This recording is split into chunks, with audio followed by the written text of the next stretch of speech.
Good afternoon. This is Philip Noel with the Strategy Meets Impact show in partnership with Mike King Biz Network. I am excited for the guest that I have on here today, who, in my opinion, doesn't need much of an introduction, but nonetheless, former Secretary of State, former mayor of the city of Richmond, and now running for Lieutenant Governor, Mr. Levar Stoney. Thank you, Philip. Thanks for having me. Man, busy. Busy. I'm sure. Busy's an understatement, brother. My goodness. So tell me again, what does that do to the day-to-day life behind the scenes? Because you're a dad, you're a husband. How does that impact? Well, life? my little girl Sunday is 15 months old. Man. And so she is basically, when she was born, I've been running for statewide office for that long. And so had to make some adjustments, obviously. Sure. And also I was mayor when she was born as well. And so life has changed since December 31st of 2024. And over the course of the last 5 months, roughly, I get to spend a little bit more time at home because I'm not doing multiple jobs all at once, right? When I was mayor, I was doing mayor, running for office, and also being a father and a husband as well. Now I can do the job of traveling to Commonwealth, Virginia, raising money every day, but also I can end up at home every night. Now the issue is, I may leave in the morning and I can play with her in the morning, and then I come home and she might be already in bed. And so, already knocked out. Yeah, already knocked out, which is a good thing. Which is a good thing, everyone. Right. But that is kind of the cycle I'm on right now. Like leaving in the morning, spending a little time in the morning, and then trying to catch her before she goes to bed. But most of the time she's already out. And running for state office requires a lot of traveling, of course. Yes. Because you're ripping and running throughout the entire Commonwealth. I bought a vehicle on the last day I was in office on the 31st because I was trying to avoid those tariffs. Surely. And we put, I think we've put at least 15,000 miles on it since It's probably more than that. It's probably more than that. It's been a lot. Yeah, it's been a lot. truly. After a while, you just don't count. You just go up 95, go down 81. 64. Get to it. It's every day I'm somewhere new, somewhere different, but I enjoy meeting Virginians where they are. And shout out to your team, who I'm sure play a critical role in all of those endeavors. Behind every good campaign there's good people who spend a lot of their time. I've been one of those folks who, you're in the office until midnight, trying to make sure you don't have to be in the office till midnight anymore because of the advancements in technology. But these folks, they really sacrifice their personal lives for the campaign for, sometimes 11 months, more than that. And Lieutenant Governor, which is going to be remarkably important, always an important role, but especially in these years that we're entering into, going to be a very important role for the Commonwealth. Absolutely. But for the individuals around Virginia who may not truly understand the importance or even truly what the duties are of the Lieutenant Governor, can you touch on what those duties are, but then also why it's important to have a strong and strategic leader in that role? Well, the duties are akin to the Vice President of the United States. It's the number 2 office here in the Commonwealth of Virginia. Some of the statutory duties are, you lead the Senate as the presiding officer of the Senate. You are the tie-breaking vote in case there's a tie between 2020 tie. And then if the governor were to die, you would assume the office of the governor. But also there are some statutory duties in terms of what boards you sit on, the Virginia Economic Development Partnership, which is very important in driving business to the Commonwealth of Virginia, the Tourism Board as well. We want to be a state that welcomes visitors. The Rural Center Board as well. Want to put some emphasis on rural Virginia too. The Yorktown-Jamestown Board. I grew up in York County, not too far from Richmond, an hour east, and so I would be coming home in a sense. As a kid, I grew up going to Yorktown, Jamestown, Williamsburg. So you sit on that board as well as I think an ex officio member. But it's beyond those statutory duties. I want to make the office essentially a public advocate for the Commonwealth, particularly for our children. My motto will be that of Tim Kaine. When he was lieutenant governor, after being mayor of Richmond, he traveled to just about every school division in the state, to highlight the need to invest in public education, to universalize pre-K, and I'm going to champion those same issues division by division, locality by locality. Okay. I think the best way to give children a fair shot in this state is to start with investing in them at an early age. And so if you can read, write, and do arithmetic at third grade level, but also by the time you graduate as well, we're going to set you up for a good opportunity in life. Right. But right now, Virginia's ranked dead last in math recovery since the pandemic. We rank 41st in reading recovery from the pandemic. And if you can't do the basics, the fundamentals of reading and writing and doing math, by the time you leave high school, then we are setting you up for failure instead. So I want to be a loud champion for that, a loud champion for localities as well. As the mayor of Richmond, I saw the fiscal gaps and also the policy gaps between localities and the state. When the bills are passed out of the House and the Senate and signed by the governor, it is left to the localities to execute on those policies. But there are some gaps in between there. And I think I can be a champion for localities, whether here in Central Virginia or in Southwest Virginia or in the Tidewater. They need someone who understands local government, but also state government as well. And you hit some amazing points, including education, right? And so I think when we think about the budgets that you led in your time as mayor, I think budgets are a huge depiction of what somebody's priorities are. That's right. And so when you look at your priorities from the previous 8 years, what did your financial decisions say about what your priorities are going forward? Well, Phil, I think you're absolutely right that a budget is a document that speaks to the priorities of those who are responsible for governance. So city council and the office of the mayor, the executive branch, the legislative branch have to agree on what the budget of the city is going to be. And so over 8 years, I presented budgets that, number one, focused on investing in our children. I believe our children are our number one assets. And so we increased funding for our public schools by nearly 60% under my watch. We also said, we're going to emphasize their time outside of the classroom too. And so by investing in parks and recreation, we gave access to after-school programs for every elementary schooler and every middle schooler. I think the stat that I can recall is that no parent would spend more than $140 a year so their kids could have access to after-school programs. I'm proud of that. We also ensured that we built new schools as well.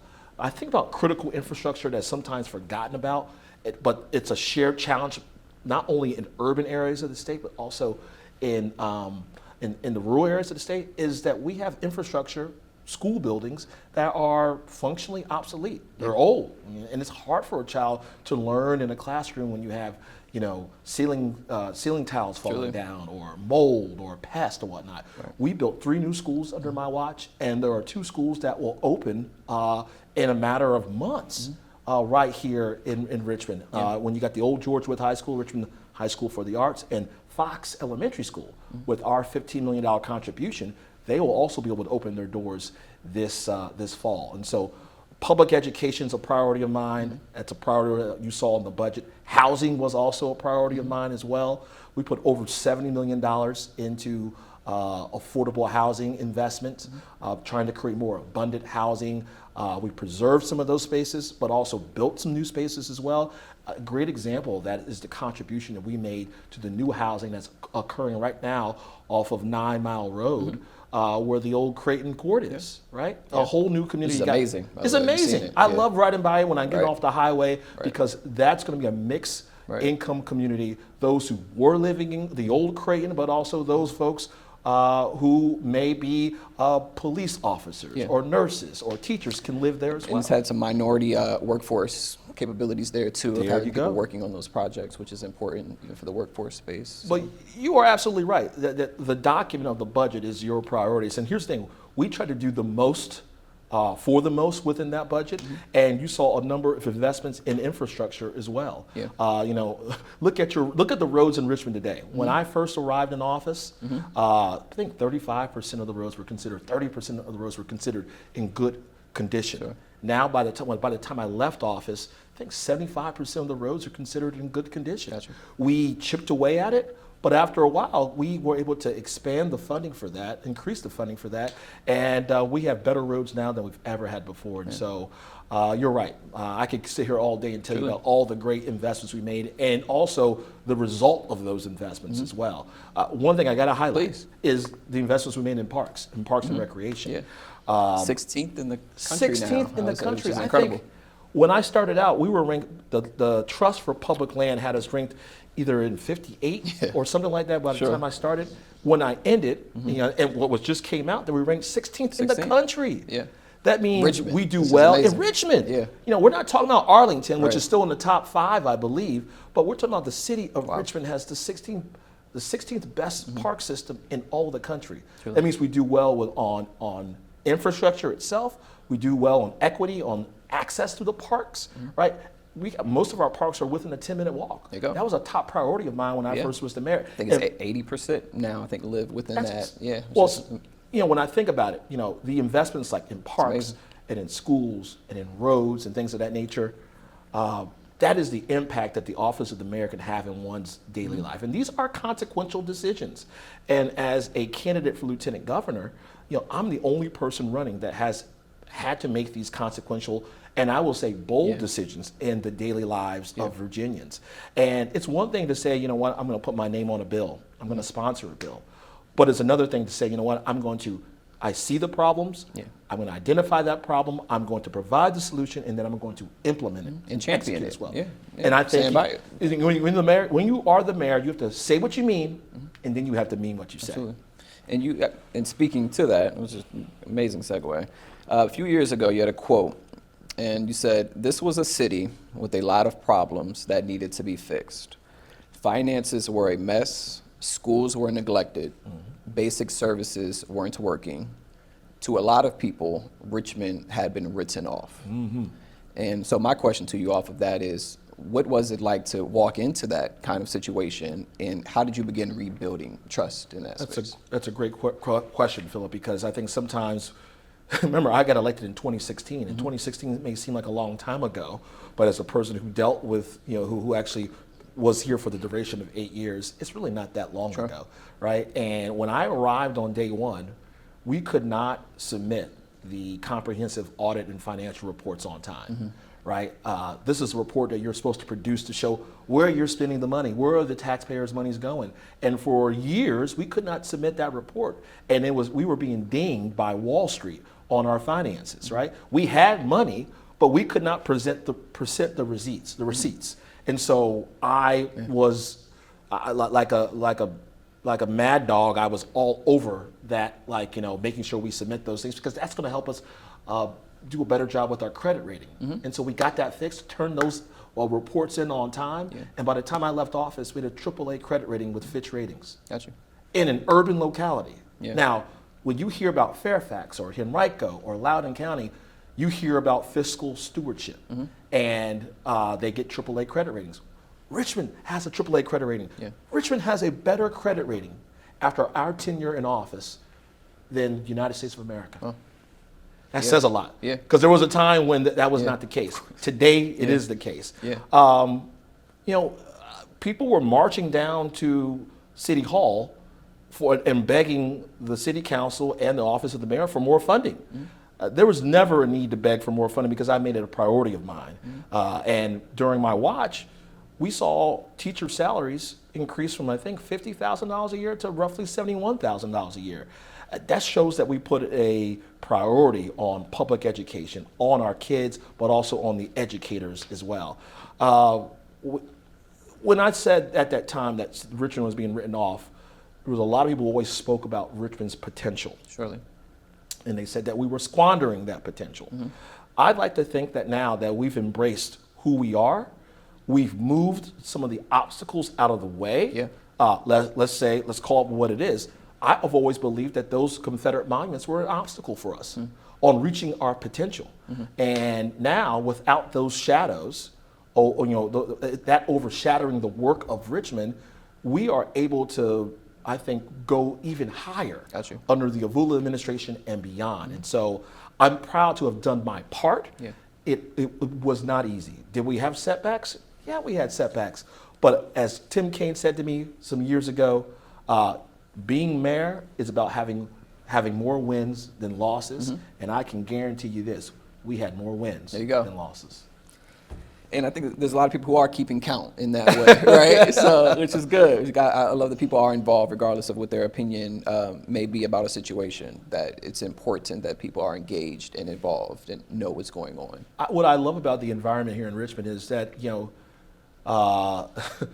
folks are going to give you your feedback, right? They're going to let you know how they feel. Yeah. And you know what? Somebody who might be with you one day may not be with you on another issue, but at the end of the day, what I recognize is whether I was on the same side of those who supported some of my initiatives or those who were against my initiatives, that all we want is for Richmond to be the best. Sure.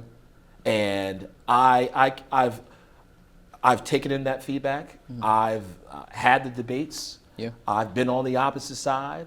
I've had my disagreements, but at the end of the day, I walk away with this recognizing, understanding that Richmonders want this city to be the best. And that's the same approach I take to running for lieutenant governor here in the Commonwealth. Yeah. I have nothing but respect for the my challengers, my competition.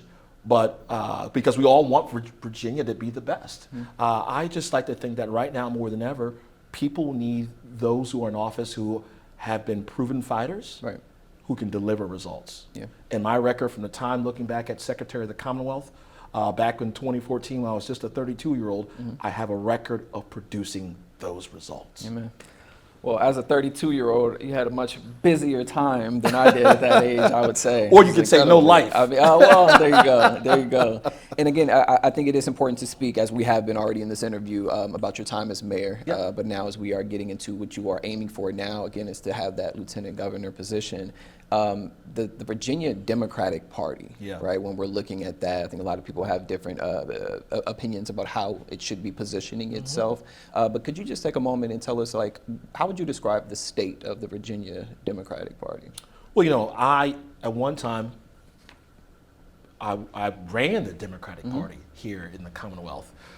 In 2008 and parts of 2009, I was the executive director, the chief executive officer of the State Democratic Party. And it's a different party today than it was back when I used to run the party. And it's different because we've notched more wins statewide. We have two statewide, two senators, and we're going to win the 3 statewide offices this time around. And so it's different. I always remind folks, though, some folks who are in a funk because of what occurred at the national level, the federal level, with Kamala Harris losing, but in Virginia we won. Yeah. Kamala Harris won by 6 points here in the Commonwealth, and that outpaced what we did for Hillary Clinton in 2016. So we are still in a strong position as a party.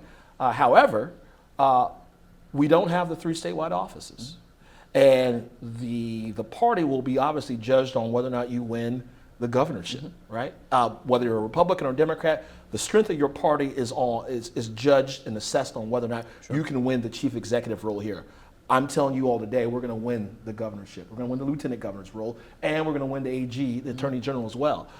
But when we win, and we're going to win those 3 statewide offices, add more seats to the House, and make Don Scott one of the strongest speakers we've seen in a long time, we have to win, but then we have to deliver. Gotcha. I was with Governor Ralph Northam in Hampton Roads the other day, and he talked about the successes that occurred. We have to build on those successes. And that was some low-hanging fruit out there. Now we got to go big. We got to be bold. And I think right now our party has to be the party of the best ideas, right? We campaign well on issues that I know that those within our party base care about, but also we have to deliver not just for those within the party base, but also for Virginians, all Virginians. And there are going to be some Virginians who don't agree with our agenda, but I can guarantee you this. Our agenda will be pro-family, it will be pro-worker, and it will be pro-opportunity. And so I want people not just here in Central Virginia, but beyond to benefit from that agenda. And I think if we are led with those values and those principles as a guide, we will be more than successful. We will be successful in winning these races, but also successful in governance as well. So we got to win, and then we have to deliver. Well, you're guaranteeing a win across the ticket there. I so am. That's incredible. I'm confident about where we are. I would tell you the reason I'm confident, though. Tell me. The guy who is at 1600 Pennsylvania Avenue, he is not a friend of the Commonwealth of Virginia. Sure.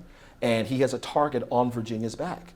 When you are cutting federal jobs, 300,000 federal workers in this state, you're cutting livelihoods from Virginians. And many veterans. And many, we got veterans. We got people tied to federal contracting. One in seven workers is tied to the federal government. And so when you start dismantling the federal government with these DOGE efforts, which is cruel and just unsummarily just dismissing people, you're messing with people's livelihoods and their bottom lines within their homes. Right. And so that's a problem. But also when you're cutting out the social safety net, this big, beautiful bill is disgusting. It's dangerous. And that could mean, some of those individuals who are covered by Medicaid, we've got 2 million people in the state, including children, covered by Medicaid. That could impact those who live right here in Richmond, but also those who live in Wythe County as well. And so this is a dangerous agenda that I think the Republicans are pushing.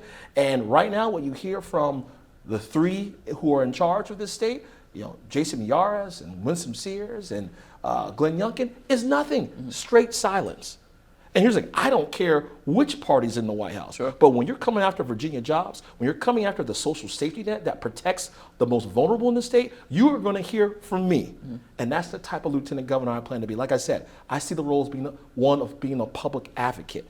And when you're messing with our jobs, our livelihoods, and also the protection and security of Virginians, you are going to hear from me. Yeah. And I think to that point, that the Republicans do have a pretty strong leaning on the federal level regarding the government leadership there. You getting into that lieutenant governor role, how would you be strategically positioned and just perfect for that role to help, let's say, mitigate some of that federal overreach or any more attacks that may come from the White House? Well, you can't overcome federal overreach with silence. Yeah. You have to use your mouth. You have to use this. You have to use your ability to organize and make sure that the people who are being victimized by this administration are seen. Sure. And I think that's the role that the lieutenant governor's office can play. But also I think you can play a role in terms of getting in front of those who are not of my party, but also in the Republican side, whether it's Rob Whitman or any of the Republicans. Jen Kickens down in, you got to be first, let them know that there's a price to pay for silence. Silence, a price to pay for doing nothing, right. A price to pay for being complicit and voting for these measures. And then when they do the wrong thing, because I can assume that they're going to be like lemmings and follow Donald Trump and Speaker Johnson off the cliff, then you have to be a leader and help those candidates who are going to challenge them win these elections. I have done that in terms of the work I did as a head of the Democratic Party back, some years ago. But also, I feel like over the course of the last 10 years, in all the offices I've held, Secretary of the Commonwealth and as mayor, I've been a loud advocate for Democrats being elected to public office at every single level. I'm going to do exactly that again when I'm the lieutenant governor. This has been awesome so far. I think for me, just want to first and foremost shout out again Mike King Biz and his partnership with the network. And excited to again have you on the show here today. I've been seeing, man, you've been getting some pretty cool endorsements recently. I think we've seen former Secretary Pete Buttigieg and LeVar Burton as well, and many across the state from either former or current sitting politicians from across the Commonwealth. For people who, again, might not be as involved or engaged with politics, but what do endorsements, and specifically your endorsements, say about the campaign that you're running? Well, it's validation, number one of my work, but also what I portend to do in the coming 4 years as lieutenant governor. I've garnered the most endorsements from elected officials across the state, or even former elected officials. You put it all together, I've garnered the most endorsements. And it's geographic and demographic diversity to these endorsements. And it just shows to me, it expresses to the voter that I'm building this broad-based coalition. And you just don't need a broad-based coalition to win. you need a broad-based coalition to govern as well. That's what I sought to do when I was a candidate for mayor as well, by putting different combinations of neighborhoods together here in Richmond. I'm doing the same thing, but at a larger scale here in the Commonwealth. But also to have the support of the former governor of the Commonwealth, Terry McAuliffe, and also former Secretary of Transportation, Pete Buttigieg, gives a signal to voters in different corners of the state that I'm the proven fighter in this race who can deliver results and provide a fair shot for those who need it the most. And honestly, also need some support from people who may have been criticizing you in the past from your time as mayor, right? And I do think that this is an opportunity that we need to bring in as many people to support this ticket as possible. So intending that you will be the lieutenant governor candidate and win the primary, what is it that you are going to do to position yourself for, I'm going to cut my own self off here. You mentioned in the past that you really don't necessarily have any regrets for any of the decisions that you necessarily made in your time as mayor. You really stand behind those, right? Even if they were unpopular in the moment. But what can you do to continue to say, like, hey, well, you know, if you disagreed with me in the past, I still am going to be a solid candidate going forward to be able to represent you? That's a great question. And you are correct. I try to live a life of no regrets, but you have to learn from your past. Right? Because to go through to experience life without lessons learned would be foolish, I think. And so during my tenure as mayor, I don't regret what I stood for. I don't regret my approach, but I learned lessons along the way. I learned lessons after certain economic development projects failed, and I was able to polish or refine my approach to get the Diamond District off the ground, which is the largest economic development project in the city's history.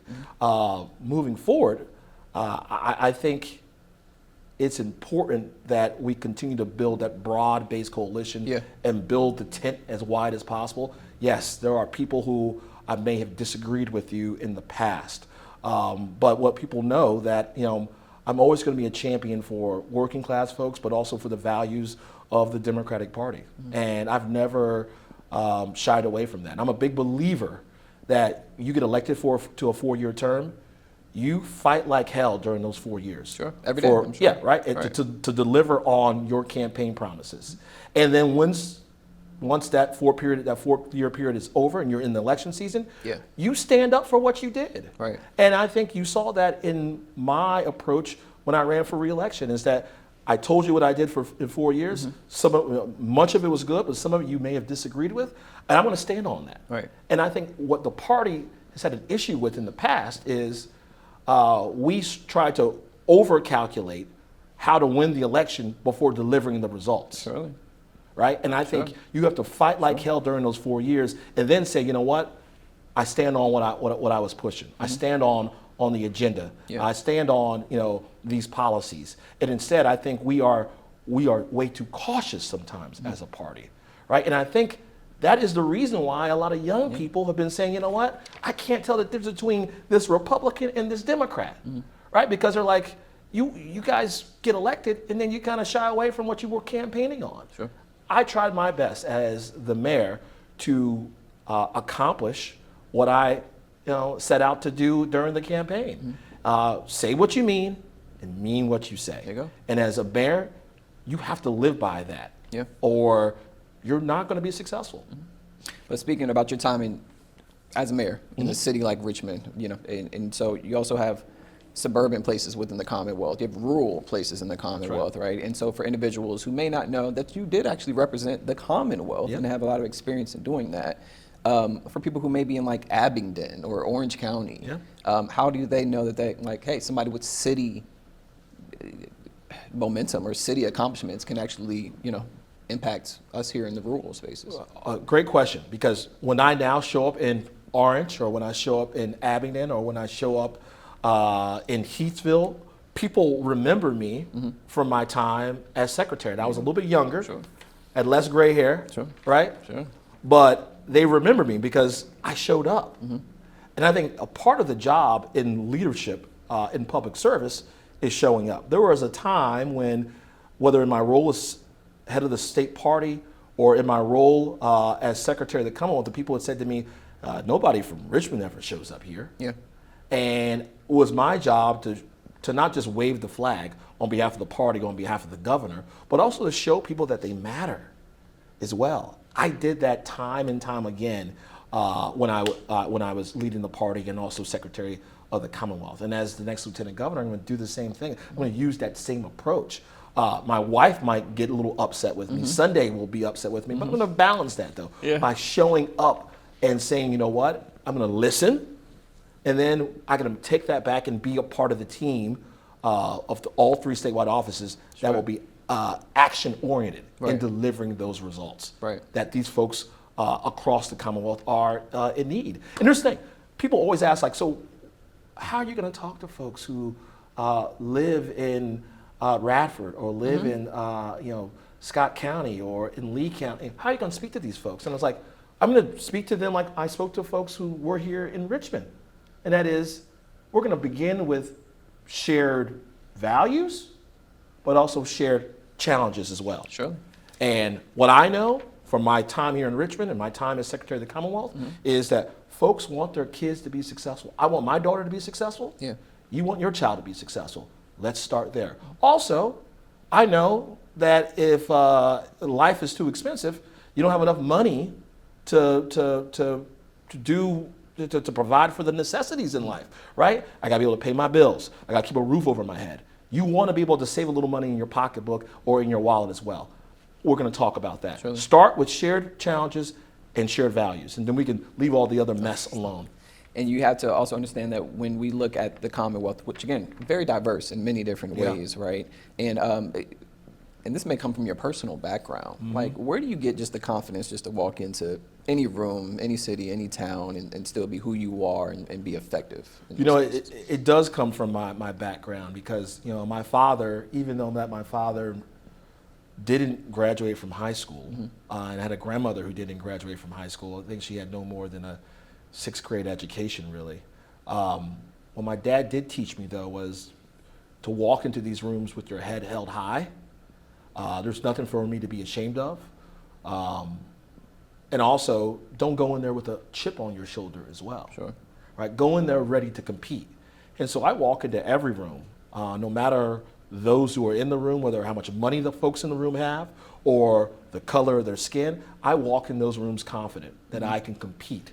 Right? I always remind folks that, you know, when I was in the office of the mayor, also when I was Secretary of the Commonwealth, I proudly hung my degree on the wall from James Madison, because I want those folks who walk into that office to know that don't come in here thinking you're going to be, you know, you're going to outsmart me and you're going to be more clever and more, you know, I want you to know that we can speak the same language. Really? Right? Amazing. You know, what's on that wall shows you that we can speak the same language. And for when I walk in rooms where, you know, may not have a college education, I want folks to also know that where I start from. This is not, you're not talking to a kid born with a silver spoon in his mouth. Yeah. You're not talking to a kid who went to private schools.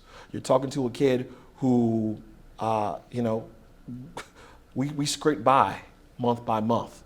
And so I have some of the same shared experiences that you may have. So you may see the suit, you may see, you know, hear someone who, you know, who's been to school, who's got a college education, but don't judge a book by its cover. Absolutely. At the end of the day, you will be surprised by the challenges that I've seen and experienced myself that you may also share as well. Amazing, sir. And again, want to first and foremost again thank you for coming on. Do want to give you an opportunity to, and you've already given us many different reasons why, but to really speak again to the soon-to-be voters, or for anyone who has not casted their vote yet, as to why Levar Stoney. Well, as I stated earlier, I'm a kid born to a couple of teenagers. My mother was 16. My father was 18 when I was born.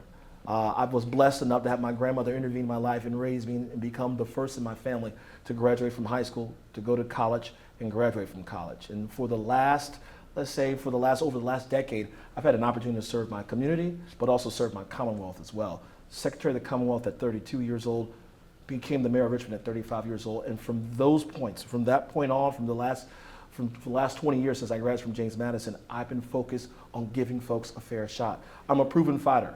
I've had to fight my way up the economic ladder, and I'm a proven fighter for those who I've been representing over the course of the last decade. If you're looking for a fighter, if you're looking for someone who is going to go to the mat to ensure that we protect and secure your future, vote for me for the next Lieutenant Governor of the Commonwealth of Virginia. I ask to earn your support. That'll do it. Thank you. I appreciate you. Thank you very much for coming on. Best of luck and continue safe travels to you as you continue to go through the state of Commonwealth of Virginia. Thank you, man. Appreciate you, Phil. Thank you.